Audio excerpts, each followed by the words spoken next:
Olá, crianças! Vamos para mais um conteúdo na parte de geografia, tá? Hoje nós temos duas disciplinas, geografia e matemática. E hoje eu fiz o contrário, geralmente eu começo com matemática, depois geografia. Hoje eu vou começar com geografia. Hoje eu vou estar fazendo um resumo para vocês sobre a região centro-oeste. Muito bem. Eu coloquei aqui que a região centro-oeste, ela é a segunda região em extensão, tá? E é a única que não é banhada pelo mar, a região centro-oeste. Ela possui apenas 3 estados: Mato Grosso, que a capital é Cuiabá, Mato Grosso do Sul, que no caso é Campo Grande, Goiás, Goiânia, e um Distrito Federal. Se você for comparar a região centro-oeste com as demais regiões, você vai ver que a centro-oeste, ela é a segunda maior região, tá? Sendo que a sua população, no caso, ela é pequena e ela essa distribuição dessa população é irregular, tá? Para poder compreender melhor. É bem irregular essa distribuição da população. Quanto à vegetação da região centro-oeste, eu coloquei aqui algumas anotações. Eu coloquei o cerrado, florestas e complexo do Pantanal, isso relacionado à vegetação dessa região. E o relevo dessa região, nós temos planícies, planalto, depressões, chapadas e serras, tá? Bom, quanto ao clima, é um clima tropical semiúmido. Por que semiúmido? Porque de vez em quando está chovendo, vira e mexe tem chuvas, tá? Ela é cortada por rios. Quando eu falei aqui que é cortada por rios, é a região. E os rios são Juruena, Xingu e Araguaia. Araguaia, no caso aqui, esses rios aqui, no caso, é ao norte, tá? E Paranaíba e Paraná é ao sul. No caso, o Rio Paraguai, ele corta, é o rio que corta o Pantanal dessa região aí. Quanto ao turismo da região, nós temos em Brasília arquiteturas de seus edifícios, igrejas, teatros, tá? O Palácio da Alvorada. E quanto a Goiás, nós temos aí as construções do Brasil Colônia. Então, a parte da região centro-oeste é a mesma coisa, assim, em aspectos é totalmente diferente, mas sentido de assuntos também é um pouquinho a mais, é um pouquinho detalhado, tá? Se vocês forem reler aí, vocês vão ver mais detalhe na parte do turismo, na parte do relevo, da hidrografia, da população, sendo que na hora que vamos explicar, a gente tem que sempre fazer um resumo, porque se for falar todos os detalhes como está no livro, a gente vai pegar mais de uma aula, tá bom? Então, acho que deu para vocês gravarem um pouquinho. É uma região que possui apenas 3 estados, tá? E é a segunda maior região, sendo que a sua parte relacionada ao povo é bem irregular, tá bom? Bom, crianças, agora vamos para a matemática, tá? Vocês podem ver aqui que o conteúdo ainda está sendo o mesmo, porque sempre tem alguma coisa para se explicar. E nós estamos na parte de quê? Números decimais, ou seja, estamos na parte de contas que se refere a números decimais, né?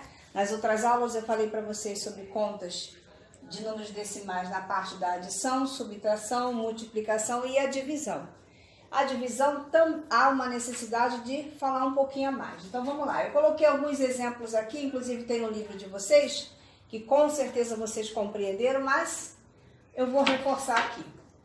Bem, a divisão com números decimais. Existe a divisão que dá exata, tá? No final, o resto, no caso, termina em 0. E existe aquela divisão com números decimais que não termina em 0. Então, aqui eu dei um exemplo. No caso aqui, um número decimal não exato, né? Para melhor dizer. Eu coloquei aqui 65 dividido por 15.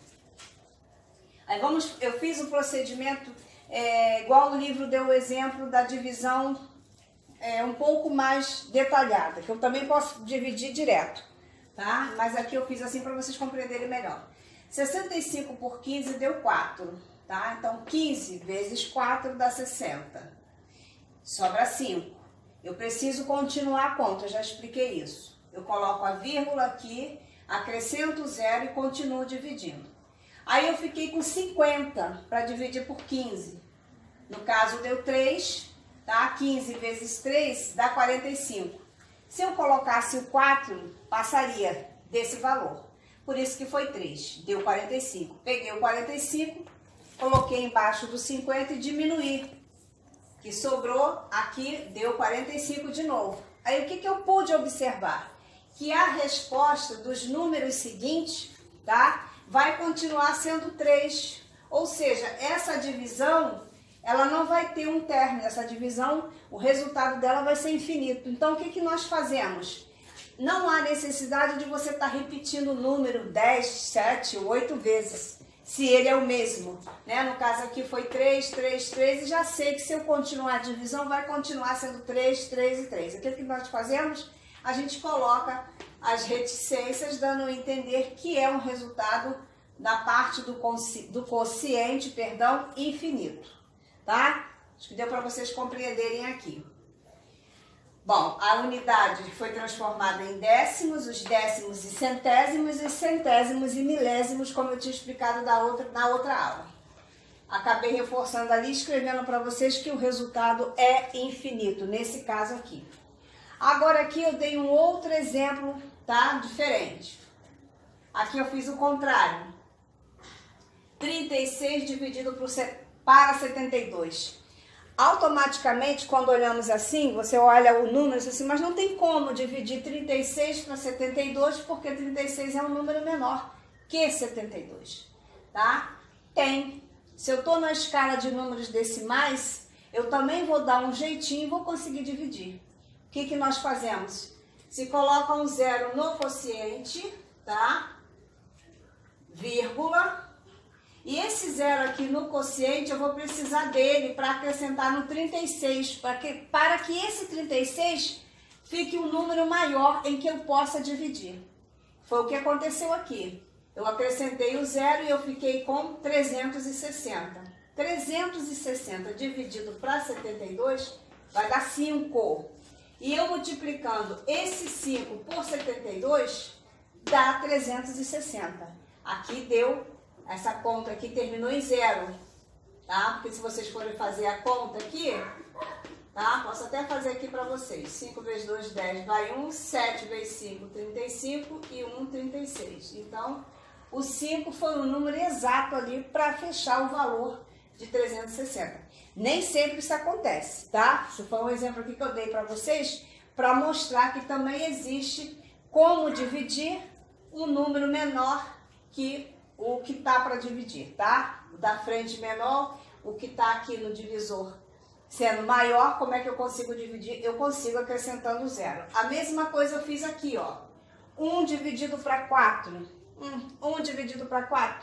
Consigo? Consigo. Eu acrescento zero no quociente, coloco a vírgula e acrescento zero no número, que vai ficar 10 no caso.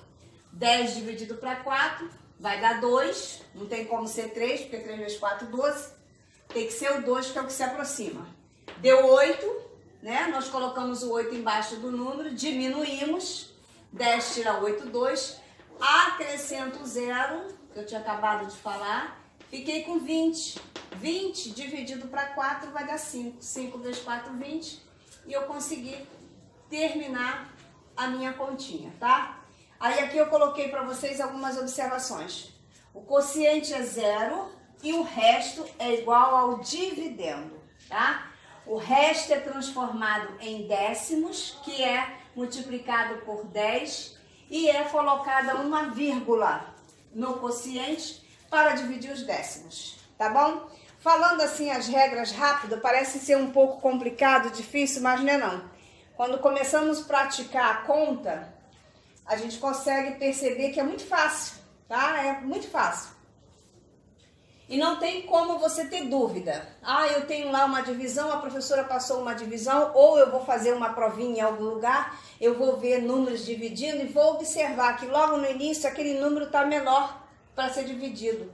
O que eu vou fazer? Você já sabe que o esquema é esse. Você vai acrescentar o zero para que ele se torne um número maior e você continua a divisão.